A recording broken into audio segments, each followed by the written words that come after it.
pessoal, namastê, que a paz esteja com você.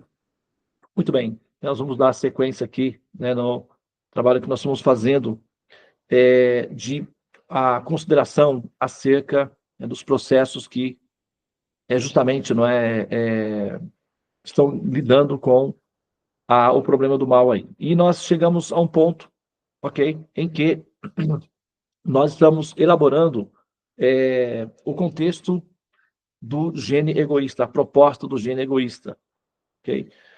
Ah, e no que consiste essa, né, essa proposição, né? O estudo da chamada matéria, o estudo da constituição das formas, que, né, se desenvolve a partir da biologia, do estudo da genética, ou da física de partículas, não é, da matemática contemporânea, e todos esses dados, né, de avanços tecnológicos e de compreensão da humanidade através, né, da pesquisa, e uma delas, né, uma das áreas importantes é a biologia, e bem como também, né, a astrobiologia, mas a biologia, principalmente, forma, e a biologia é uma das, talvez a vertente mais importante, que se proponha a dar uma explicação do surgimento da vida ou da manutenção da vida a partir do processo que dispensa a necessariedade de uma interferência divina, uma interferência sobrenatural sobre esse processo da criação, justificando justamente nas metodologias, né, que, com base nas mitologias que davam explicações sobrenaturais para o processo da criação, e, enfim, as mitologias foram superadas ou descartadas, e por isso também, né, a ideia de que o homem teria sido criado por um ato mágico também, né, passa a ser uma consideração questionada, principalmente pelos biólogos que vão buscar uma fundamentação para justificar a origem da vida, né? E aí é onde a gente tem também uma área da biologia, que é a da astrobiologia, que vai, então, considerar que, através de um sistema semelhante, que é o que eles chamam de panspermia, na verdade, um adiamento do problema, né? Porque dentro do conceito de panspermia, a vida teria sido trazida para a Terra de um outro lugar, né? Através, assim como sementes são lançadas pelo vento para lugares distantes, a vida teria, através de asteroides ou através de algum tipo de transporte espacial, chegado até a Terra, se estabelecido na Terra e se desenvolvido na Terra. Então, a panspermia, ela explicaria, em tese, que a vida teria vindo de fora, mas não explica, né, necessariamente a origem da vida ou por que tem que haver a vida em si. Ela só transfere a responsabilidade, que aí já não seria mais da Terra, mas de algum outro lugar e teria chegado até a Terra. Então, a responsabilidade de explicar a causa de haver a vida não é resolvida, apenas transferida. Então, a panspermia, apesar de ser sedutora, tem esse problema técnico de ser um adiamento do problema em si, mas não uma solução propriamente dita. Mas, então, a biologia vai traçar a análise dos detalhes da criação, do movimento, de como é que se formam as criaturas a partir da Terra, e vai, então, apresentar, né, a hipótese da seleção natural, que é a hipótese da seleção natural ou da evolução natural, da evolução das espécies, em detrimento da criação das espécies, que é a base do sistema das teologias, que vão fazer a afirmação de que o ser humano, o homem, né, as criaturas foram criadas por Deus, e o sistema de seleção natural ou de evolução natural vai, então, partir do princípio que, na verdade, essas formas não foram criadas por Deus, mas elas foram forjadas pela própria natureza, pela própria biologia, através de um sistema de longo prazo, que é o de formação dos corpos através do sistema de seleção natural, em que as espécies vão se adaptando e vão se enraizando e se organizando enquanto espécies e sobrevivendo, então, né, às dificuldades e se mantendo dentro desse processo de sobrevivência aí. Então, isso seria a evolução natural, através do sistema de seleção natural, que formariam as espécies, dentre elas também a raça humana, né? E o criacionismo então vai falar que foi criado, que os seres humanos são criados, etc. Que é né, a questão filosófica que está em andamento. Agora, especificamente, recentemente, né, um pensador, Richard Dawkins, um biólogo britânico, ele também é militante ateísta. Isso, né, assim, o fato de ele ser militante ateísta, isso não é necessariamente, né, o problema em si, isso é um outro assunto, não é pelo fato de ele ter esse idealismo filosófico que a gente vai utilizar do conceito do gene egoísta já como algo assim descartável, negativo ou não procedente, simplesmente pelo fato de ele ser militante ateísta. O fato de ele ser ateísta tem a ver muito mais, né, com o fato de ele ser idealisticamente voltado para essa pauta. É um outro assunto. A gente vai analisar somente a fundamentação do gene egoísta para ver a procedência no sentido da sua consistência como proposta em si, né? E aí, nesse ponto, claro, a gente pode admitir, né, que existem como se fossem microchips, né, microcartões de memória que preservam as informações, como, né, no caso do DNA, né, basicamente algo parecido. Sim, desculpa, pessoal. É algo muito parecido com esse contexto, com esse conceito, né? Então, você ter um gene que, para preservar a espécie, não pode, assim, sabe, ser, vamos dizer, compassivo com uma espécie que está tentando, sabe, eliminá-la. É mais ou menos como autodefesa, né? Então, o gene egoísta é um sistema de autodefesa que vai preservar a espécie em detrimento da outra. Então, ele tem a sua biologia, o seu registro biológico, o seu sistema de dados de funcionamento, que vai, então, motivar os seres a preservar as espécies. E, para isso, né, tem que realmente pensar em si mesmo e não no outro. Nesse caso, para a preservação das espécies, esse contexto do gene egoísta, ele, então, motivaria todas as células do corpo para a função de mantê-lo vivo e operante, né? Então, toda a estrutura seria utilizada apenas para esse propósito, ou seja, fazer a manutenção desse gene.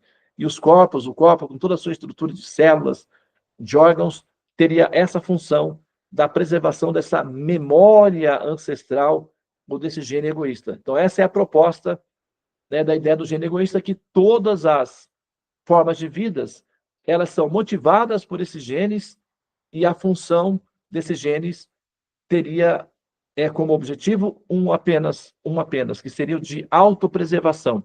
Então, as formas viabilizariam essa autopreservação.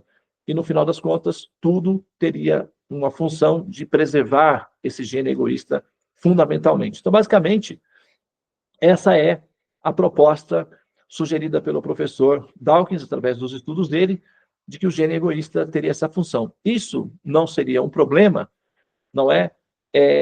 Porque, de fato, você vai precisar de um sistema que preserve informações para essas informações irem adiante. E a seleção natural prevê realmente que as melhores espécies, as mais adaptadas, são aquelas que, de fato, conseguem, né, se perpetuar ou se preservar. Então, uma pessoa saudável fisicamente, pela lógica, tem muito mais chances de sobreviver do que uma pessoa que não é saudável fisicamente. É uma pessoa que enxerga tem muito mais chances de sobreviver do que uma pessoa que não enxerga, né? Principalmente em períodos remotos, né? No Paleolítico, né? Naqueles períodos antigos, ou numa tribo, né? Na floresta. Se uma pessoa nasce cega, essa pessoa certamente, né, tem menos chances de sobreviver do que uma pessoa que enxerga, ou uma pessoa que nasce com problemas nos braços ou problemas nas pernas, essa pessoa certamente vai ter muito menos chance de sobreviver que uma pessoa normal, porque não vai poder correr, não vai poder lutar, enfim, né? O processo da seleção natural só explica uma coisa que é mais ou menos, né, assim, procedente na natureza, em que as espécies mais aptas permanecem em detrimento das espécies que não se adaptaram ou que não estão tão aptas ou que têm menos possibilidades da sua própria manutenção. Tá? Então, essa é a definição aí de seleção natural ou de preservação das espécies, ok? Agora, vamos pegar, né, essa ideia da seleção natural, que é uma ideia assim, coerente, que procede do ponto de vista da observação, e também a ideia do gene egoísta, para ver, né, a relação entre elas, se elas se conciliam, se elas, né, em tese, elas são conciliatórias entre si, em tese, na propaganda, né, em tese, mas de fato, como é que funciona isso daí, né? Então, vamos lá. Olha só, vamos olhar do ponto de vista da manifestação da consciência em si, né? A consciência em si. E qual é a função, qual seria a função da consciência, do desenvolvimento da consciência dentro desse processo de seleção natural, né? Ela seria muito útil, porque é, se conseguiria, através desse sistema, que é a consciência, formas de evitar os problemas e perpetuar a espécie ou manter a espécie. Então, a consciência poderia sim ser um subproduto biológico para fins da manutenção da seleção natural. Poderia ser sim. Agora, a gente poderia até conjecturar isso daí. O problema é que um gene egoísta que produzisse uma consciência estaria realizando um ato contrário à sua própria sobrevivência. Por quê? Porque imagine só que a pessoa, o ser consciente, ele vai se desenvolvendo até certo ponto. Imagine que ele chega aí, né, num período como o nosso, em que aparecem aí um pensador como Richard Dawkins ou outros pensadores como ele, que então conjecturam que toda a estrutura da forma de vida humana e das outras formas é motivada ou impulsionada por esse gene ou por esses genes egoístas, que vão então criar formas para que essas formas levem adiante, sejam hospedeiros, né, ou transportadores desse gene de preservação, né? E que chega finalmente às consciências que se desenvolvem a ponto de perceberem isso. E quando elas percebem isso, gera um problema filosófico, que é a questão da predisposição em fazer essa manutenção. Por exemplo, vamos dar uma metáfora aqui, um ladrão, por exemplo, o que é um ladrão? Como um ladrão quer agir? Ele quer entrar numa residência, roubar o que tem ali, sair sem ser visto, de preferência. Ele não quer ser visto, ele não quer ser identificado. A pessoa que comete um crime, ele não quer ser identificado, ele não quer ser visto. Um corrupto, né, político, ele quer roubar aqueles recursos, mas ele não quer ser, sabe, flagrado, ele não quer ser identificado como autor desse processo. Então, o gene egoísta, sabendo que, ou pelo menos intencionando a manutenção da espécie, ao criar um efeito dessa manutenção, que é a consciência, que lá na frente tomaria consciência da existência desse gene egoísta. Então, vamos supor, nesse caso, né, vamos colocar assim, agora eu já sei que toda a minha estrutura, toda a minha vida, toda a minha história de vida é nada mais, nada menos que uma variação, são adereços, né, ou pequenas variantes que formam um conjunto que tem como objetivo assim, meramente a preservação desse gene egoísta. Tá? Então, todo o estímulo que eu recebo para viver, lutar pela vida, na verdade, em última instância, é apenas para preservar esse gene egoísta. Ora, agora que eu já sei disso, eu também posso decidir entre me envolver nessa operação, ou seja, me oferecer para continuar sendo um hospedeiro do gene egoísta, ou simplesmente parar com essa operação, não é? Se eu decido por ser um hospedeiro do gene egoísta, todas as minhas funções, comer, dormir, pagar as contas, etc., é um ato de escravidão. particular decidido por mim para a satisfação desse gene egoísta. Agora, se eu digo não, por exemplo, e tem pessoas que dizem não, porque não haveria um sentido metafísico na existência, haveria apenas uma seleção natural e uma preservação das espécies, tem pessoas que podem concluir que não vale a pena viver, né? Que não vale a pena pagar as contas, que não vale a pena passar por todas as dificuldades, simplesmente para levar adiante um projeto de seleção natural, biológico, efêmero, em que essas formas são devoradas umas pelas outras e que não haveria motivação superior. Então, o ser humano, ou a consciência humana, ao perceber a existência do gene egoísta, e se o gene egoísta fosse realmente o responsável fundamental pela criação e pela manutenção das formas, e o objetivo seria meramente biológico, com base nesse impulso egoísta, então a consciência seria uma espécie de aberração, uma espécie de erro de cálculo, porque se a consciência, né, tem a capacidade de tomar consciência e toma consciência de que o gene egoísta é meramente uma função biológica, então essa consciência pode não querer participar desse projeto egoísta e desistir de viver simplesmente porque não está interessada em passar por todas as dificuldades para que meramente o gene egoísta tivesse a sua, né, a sua estrutura, o seu projeto viabilizado, entende?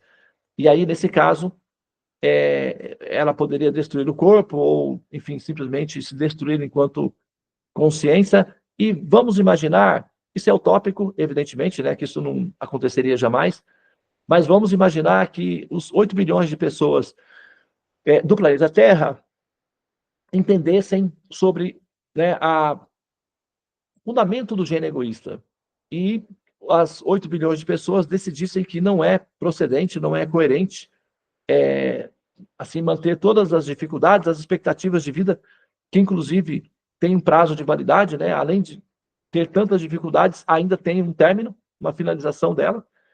Não seria útil, não seria correto, não seria justo passar por todas as dificuldades simplesmente pela manutenção do gene egoísta. Então nós poderemos decidir sair todos de cena em função da nossa rebeldia, da nossa revolta contra o gene egoísta, o que seria o equivalente da extinção da raça humana.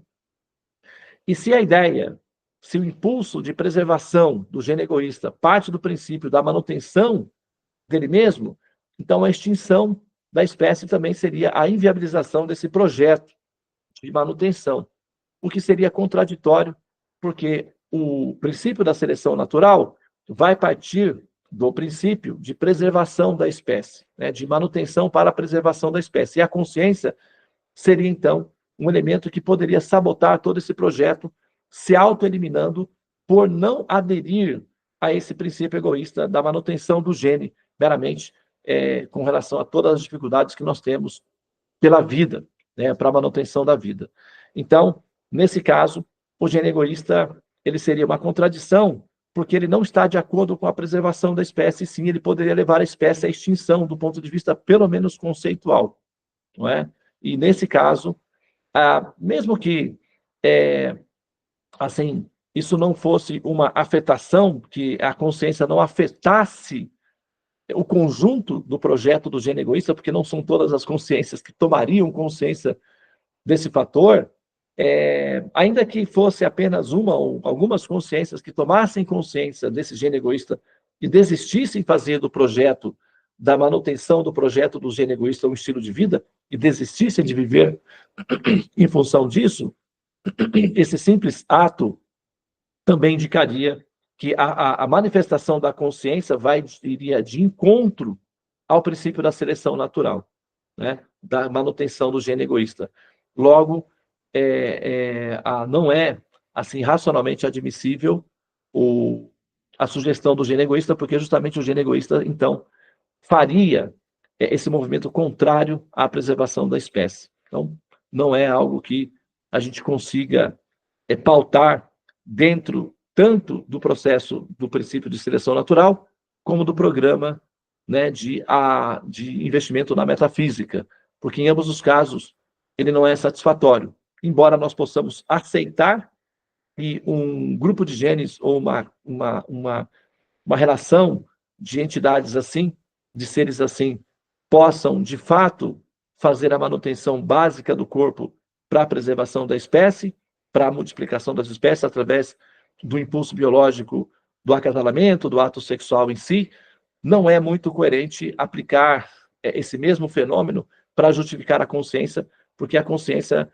é um dos fatores que poderia exatamente ir de encontro a esse ideal original da manutenção da espécie, por conta de ela decidir não fazer parte de um projeto meramente egoísta, porque a demanda para a manutenção desse corpo é um pouco extenuante e não valeria a pena fazê-lo apenas com base no altruísmo consciente de favorecer o gene egocêntrico. Então, não é uma proposta que a gente considera válida tanto dentro da ideia de seleção natural, bem como também com relação à ideia, não é, de um princípio equivalente a um responsável criador, não necessariamente que as formas tenham sido feitas de forma analógica, como é descrito em alguns sistemas de mitologia, né, que o ser humano é moldado de forma analógica, mas é que a ideia do princípio da seleção natural não é compatível com a ideia da manutenção do gene egoísta enquanto formador da consciência. Se o gene egoísta pausa no princípio da manutenção da espécie, é operante. Mas que ele seja responsável pela formação da consciência, aí é inoperante, porque criaria um produto que prejudicaria a ele mesmo, e isso iria de encontro ao processo, ou o que seria aí, não é, a segurança da manutenção dessa espécie. E nesse caso, quanto menos racional, quanto menos... desculpa, tocou... Então tá. Quanto menos racional, né, quanto menos a consciente for a espécie, tanto mais viável é a manutenção desse gene. Nesse caso, por exemplo, uma entidade viva, uma raça, uma espécie que não tivesse consciência da existência desse gene, seria muito mais viável para esse gene que essa espécie não tivesse consciência dele. Assim como um ladrão, né? É muito mais viável para um ladrão entrar, roubar sem ser visto, do que ele ser visto. Porque ele ser visto pode ser um problema para o projeto dele, de roubar o produto que ele quer, porque alguém pode reclamar disso daí, né? E isso atrapalha o projeto em si. Então, dentro do conceito de ideia do gene egoísta, seria muito mais racional que as raças não manifestassem consciências, que as espécies não tivessem consciências. Então, nesse caso, quanto menos consciência tiver uma espécie desse processo, tanto mais perfeito é a viabilização da manutenção desse gene egoísta. Então, nesse caso, quanto menos nível de consciência tem, melhor seria, né? Aí as amebas, que não possuem praticamente pouquíssimo grau de consciência, seriam os reservatórios mais perfeitos para a manutenção do gene egoísta. Apesar de que um leão, uma vaca, uma zebra não tem condições de elaborar, não é, de conjecturar todos esses fatores e se rebelar contra o gene egoísta, isso só acontece na raça humana, mas então seria muito mais perfeito do ponto de vista da seleção natural que a raça humana não tivesse surgido dentro da criação. Então a raça humana seria um erro de cálculo da criação, não seria uma evolução, mas seria uma aberração da criação, porque justamente essa raça chegaria a ponto, em algum momento lá na frente, de reconhecer que tudo isso é função do gene egoísta e até querer se rebelar contra isso. É como alguém que descobre, de repente, o ladrão dentro da casa e diz, olha, mas aí já não dá. Então, se a pessoa chega ao ponto de entender que tudo isso é função do gene egoísta, então ele pode também dizer, mas aí já não dá.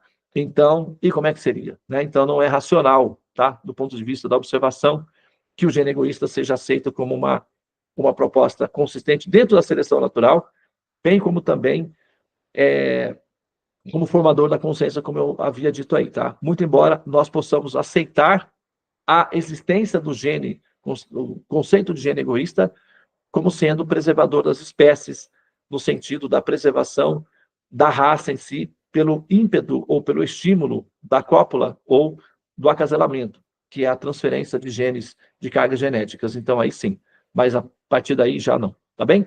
Muito bem, obrigado pela atenção, namastê, fique na paz, e nós voltamos a nos falar logo mais na próxima gravação.